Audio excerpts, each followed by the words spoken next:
Well, hello, my Jedi friends. I've been guided today to do an impromptu live. So let's just see what happens and who turns up. That's what it's all about, my Jedi friends. So I'm here to take any questions that come in. But until any questions come in, indeed, until anyone arrives, since I didn't tell anyone about this, it was a secret. It was a secret, even to me. I didn't even know. 10 minutes ago, I didn't know I was going live. But that's the way I roll, folks. That's just the way that I roll. So I'm going to talk about a few things that have come up this week with people I know. And that is that I think I've said this many times on this channel, that good people are being seriously tested at the moment, being tested in ways you've never been tested before, pushed to the edge, pushed to the edge. What's all this about? I know that I go on repeat, but I think there's certain things that I say that need to be repeated. It's really important that we repeat them, my Jedi friends. Important that you're going to be tested to breaking point. Breaking point. And how do you know what breaking point is? Breaking point is the point where the empath, where you feels can't be pushed any further. That's it. There's a breaking point. You feel like you're possibly going to break down. You have to break down before you break through. That's the way that we roll, my Jedi friends. You have to break down before you break through. Now, you may not actually have to break down before you break through, but you need to get really, really close to it. Really close. And the reason that you have to get really close to it is because it's the point where boundaries don't become a good, they become a must. So people with high empathy have flexible boundaries. Flexible boundaries mean flexible situations where people can pretty much take the piss. They can take the piss. And when that happens, things can go really seriously badly wrong. And when things go very seriously badly wrong is often the point when people that have flexible boundaries, highly sensitive people, draw boundaries. You have to draw the boundaries. Draw the boundaries. You have to decide that that is it. You have to reach the tipping point. Have to reach the breaking point. That is the way that we roll. It's the way that we roll. And when you reach that breaking point, that becomes the point where you realize you possibly should have got here a bit earlier. And this is the part of the jigsaw where a no-nonsense you appears. A you that's more likely to have your back because you realize that there's no more flexibility. You realize that you have no energy to deal with the flexibility or the nonsense that other people have been pushing you towards. And that is a liberating place to find yourself. It really is. It's a liberating place for many, many different reasons. Now, the main reason is that you've probably never done it before. You've probably never been ruthless. You've probably never said no as often as you needed to. So let's talk about this. Let's talk about the karmic backlog. Karmic backlog. So as someone that's sensitive to energy, as an empath, every time you do something that you didn't want to do, that was out of alignment, you did it because you're a good person. You did it because you wanted to help someone. You did it because you thought it would be a good idea. You did it because you wanted to be liked. You did it because you need to be needed. You did it because you wanted to fit in. Well, you didn't do it because that's what you wanted to do in that moment. Now, this isn't to take away from the fact that there's probably been loads of different times where you've done something that did feel good, that did help people. That's a default setting for people that are high empathy, which are generally the target of this channel. So that's probably who's watching or is going to be watching this. So people that are high empathy, you do your good for society as a default. But we're talking very specifically here about the times that you do stuff that you didn't want to do. Because people are so used to taking from you. People are so used to you being there. People are so used to you being the rock. You are the absolute rock. within that whole system, that when they go back to take from you or to ask for something, they just expect you to drop everything because you do it so often, so regularly for people. And that's the way that it rolls. That is the way that it rolls for people, that you give, you give, you give, you give, you give. You drop everything to help your mates. Now that's not bad. That part is not a bad thing. With your mates, sometimes you need mates out there that will drop everything. But the thing is, it's a bit like the boy that cried wolf. If you do it too often over stuff that's not important, people will expect it of you, of things that aren't important as well. So this whole finding the boundaries, we have to find the boundaries. What are they all about? What are they here to teach you? And when will you make your boundaries really clear? And most people that are sensitive to energy, most empaths, they do not have a set of clearly defined boundaries. And if you're watching this, ask yourself this question. I asked this question on my Jedi training program. When I'm pushing people a little bit, I'm pushing them to find where the boundaries are. And they have to get a little bit irritated with me. Sometimes they have to get quite a lot irritated with me because we have to test where is the boundary. Now, kids do this all the time to parents. They'll just keep pushing until they find a boundary. Oh, no, better not do that. Oh, no. Okay, yeah, there's the boundary. There's the line. Now, to most parents, that could be like running towards a road. There's a very clear boundary. Parents will find a way to incentivize kids not to want to run towards the road, especially if it's busy. And that's the same thing. It's exactly the same thing in life. It's that same boundary. What is the point? The point that when somebody is running towards something that you know is going to be dangerous or just to hurt massively, how do you incentivize someone to not want to go there? To not want to take the piss? And that's the question. There's the question. So every time that you agree to do something that you didn't want to do, there's a price to be paid. There is a price to be paid. And if you haven't learned to find those boundaries, if you haven't learned clearly where the edge is, where the limit is, then life will just keep giving you increasingly higher level nonsense to deal with until you're very, very clear about where your boundary is. About where is the boundary? Clarity. We need clarity on boundaries. Boundaries need clarity. And if you're not certain on exactly where that line is, then people will keep testing you. And not only that, you'll keep getting situations which test you. Increasingly boss level ones to really push you, to push and to push and to push and to push until we found, oh, there's the boundary. There it is. There's the boundary. There's the point that people should not push beyond. Do not push beyond this point, my Jedi friend. And there's what it's all about. So we're dealing with stuff at the moment, especially people in my personal network, that they're just being pushed so hard and so far that it's like, well, where does it end? Where does this end? When you're being tested, like really tested, how far does it go? How far does this train run?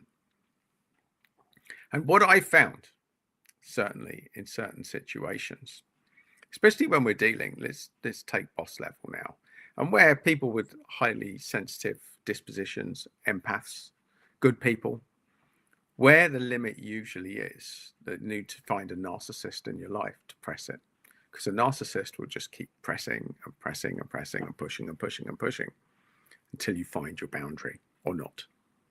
Boundary or suicide, one or the other, boundaries or suicide.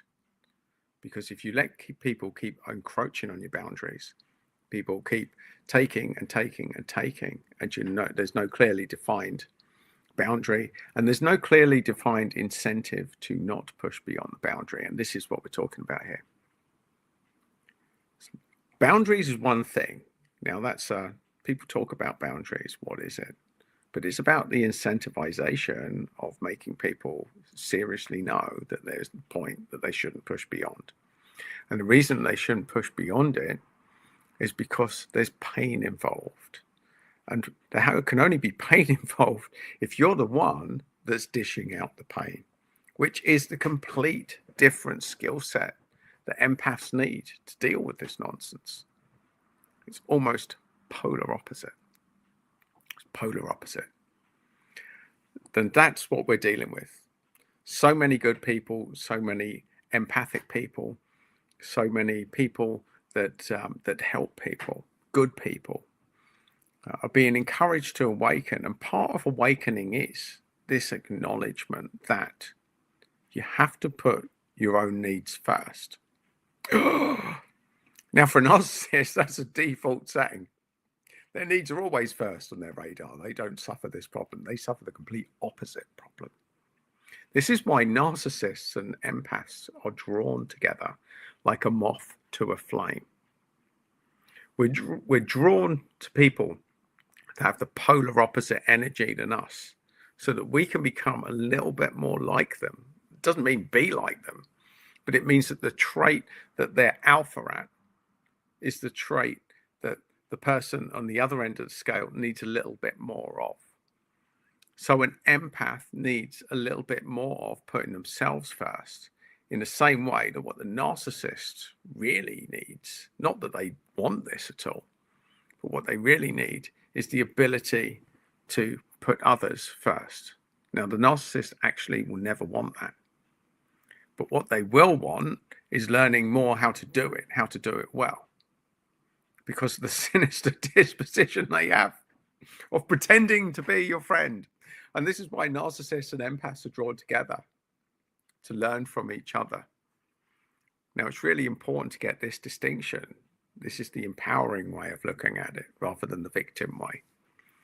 That empaths and narcissists are drawn together like a moth to a flame, so that the empath can take complete ownership of what it's like to put themselves first. And the trouble is, until they get this message or this lesson, they'll just get abused, get beaten up, they'll get rinsed. They will get used and abused by a narcissist until they integrate this lesson. There's the boundary. No further, my Jedi friend, no further. You will not push me any further than this. And this is where the clarity and the distinction are found. They are found there, my Jedi friends, because that's the important thing. There's a limit. And we're like magnets. Each of us are magnets. And what we draw magnetically is what we need into our life. Now, here's another frequent flyer conversation I have.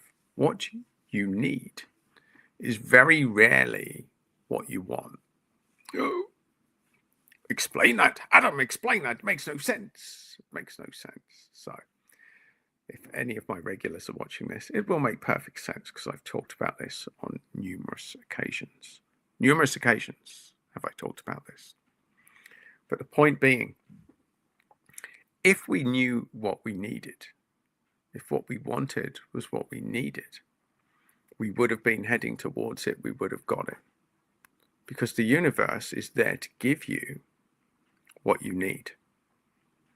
The trouble is, wants and needs usually or quite often go in polar opposite directions.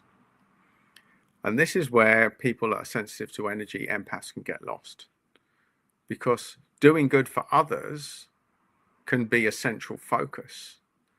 And when that's a central focus, it takes the focus off what's actually good for you. What is good for you? Because in doing good for others, you get your sense of worth. And for narcissists, doing bad to others gives them their sense of worth. You see, we're dealing with polar opposite energies here, Adam. We are dealing with the opposite.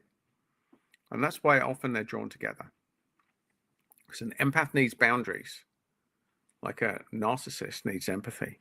Except a narcissist will never, ever, ever, ever have empathy. The closest that they will have is the acknowledgement of what it's like to act empathetically. They'll pretend that they're empathic.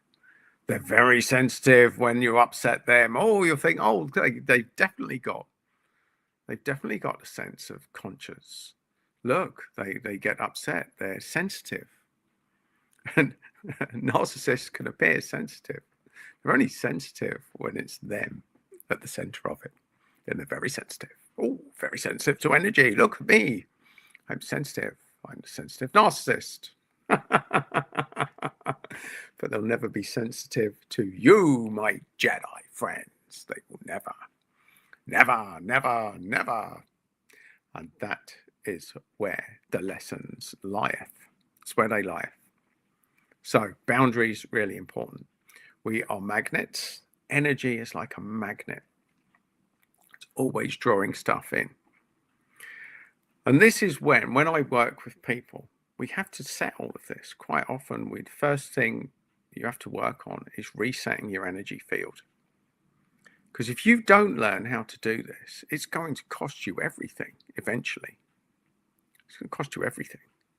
People lose their families, their house, their money, their kids, everything. If you don't learn this, how to clear your energy field, how to reset, and how to have really clear boundaries in place. Until that moment happens, you are going to set yourself up to be a victim, because there'll be plenty of boss level arseholes drawn in your direction to give you this lesson until you own it. And this is what I found. Now, let's go back a step here. I started to learn all of this when I worked as a nurse in the hospital.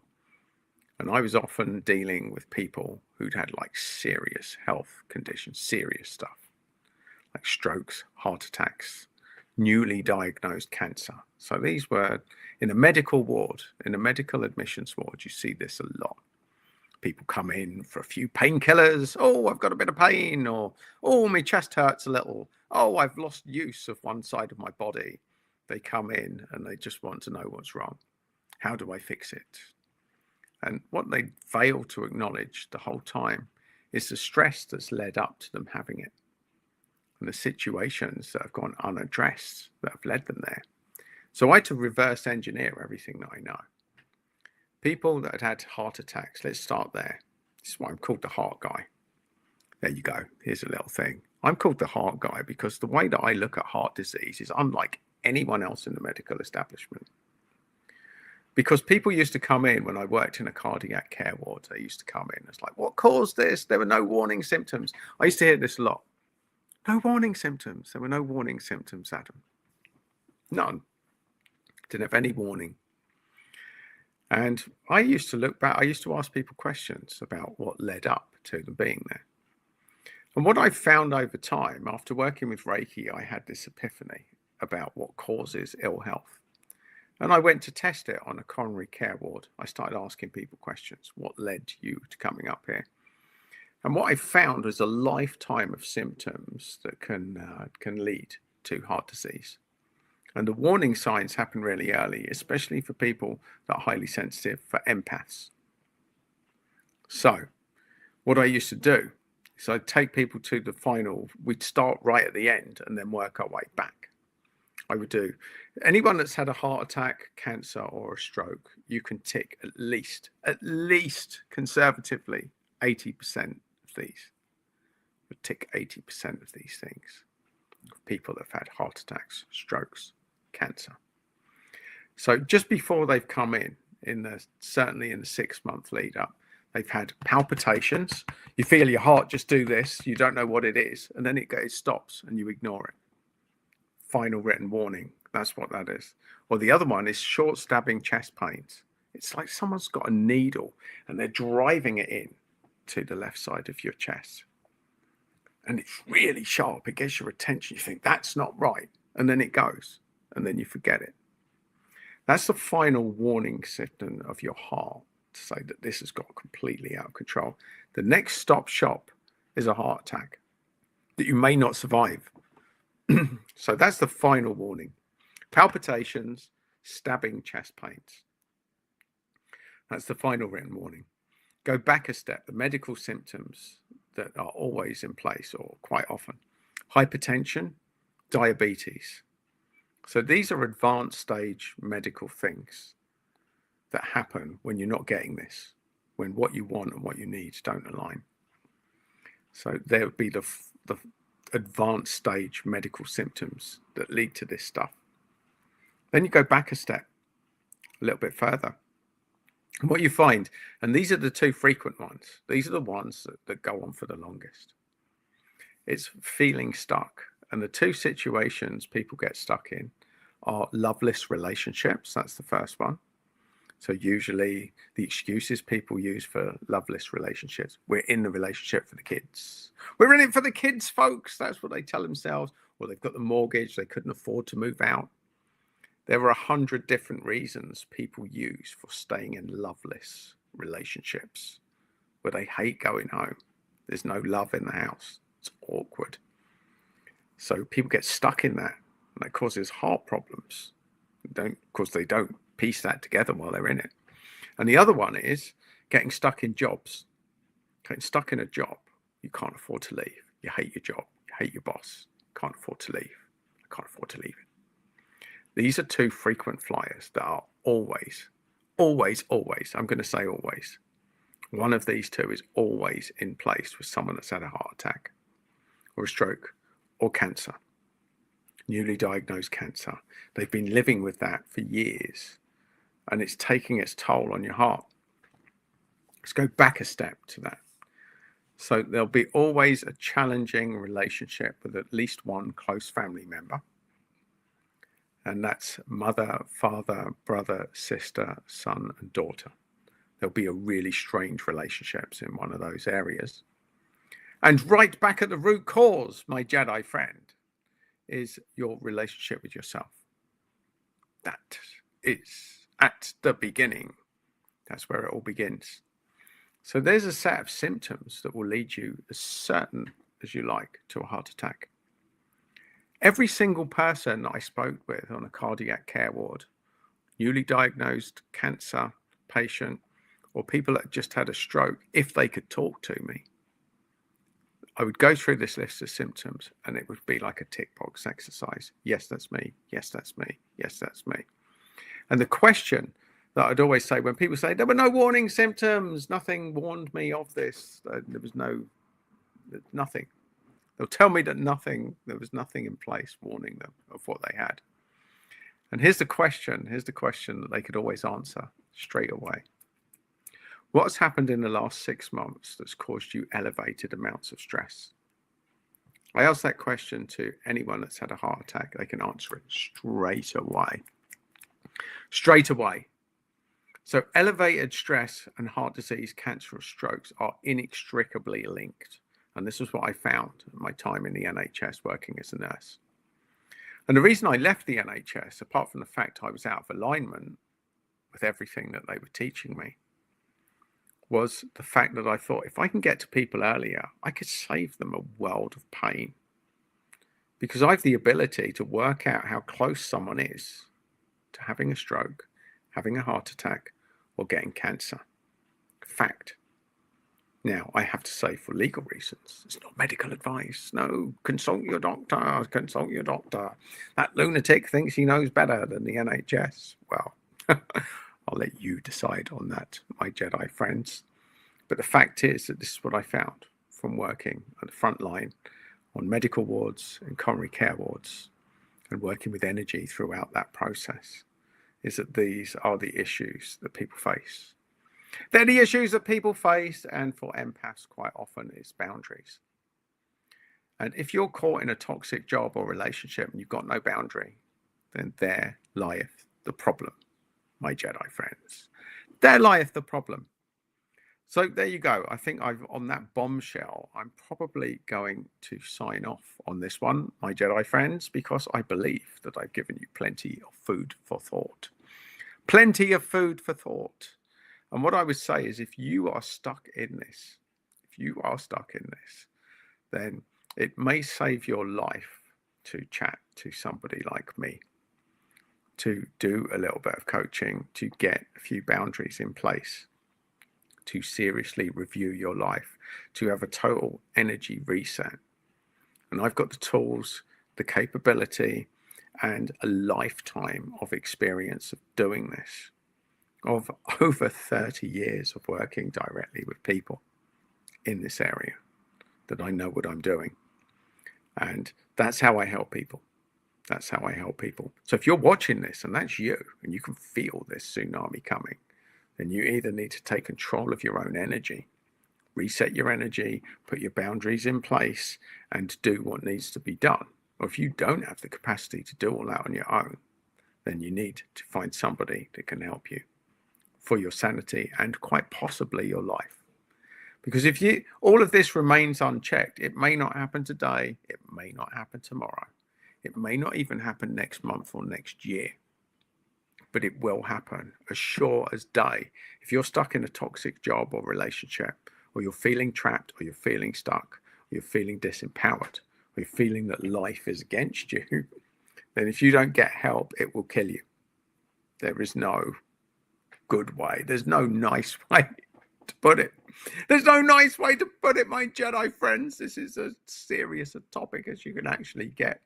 And here's me doing my best to make a little bit of light of it, but it is the truth. And I'm seeing this more and more, that people are leaving and leaving this and leaving this and leaving this and leaving this, and bang, the whole world is collapsing around them when the penny finally drops.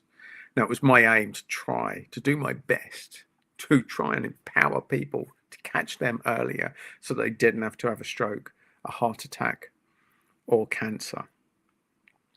Now, just my opinion, folks. I have to say that. It's just my opinion. But that's where it's at, my Jedi friends. And hopefully I've given you food for thought today. So, on that bombshell, I shall love you and leave you and wish you the very, very best. And what I will say is that if this is you, if you're watching this video, then it's here for a reason. And I would say, reach out to me. Give me a message. Let's have a chat. There'll be no obligation. And if I can't help you, I will not. There's some people I turn away. Quite a few. Most people aren't ready for me. But here's the beauty of it. I know a whole network full of talented people that can help individuals. And if I can't help you, I'll know there's someone that will. Or if you're not ready for me, and a lot of people can't handle it, a lot of people aren't ready for me. And that's true, folks. That's true as well. So if that's you, reach out, get in touch, send me a message. Let's talk. It could save your life, or it could save the life of somebody that you love. And today you go, my Jedi friends. There's the bombshell I shall leave this live stream with. And I shall wish you all well. And I shall catch you all soon. And on that little bombshell, I will end.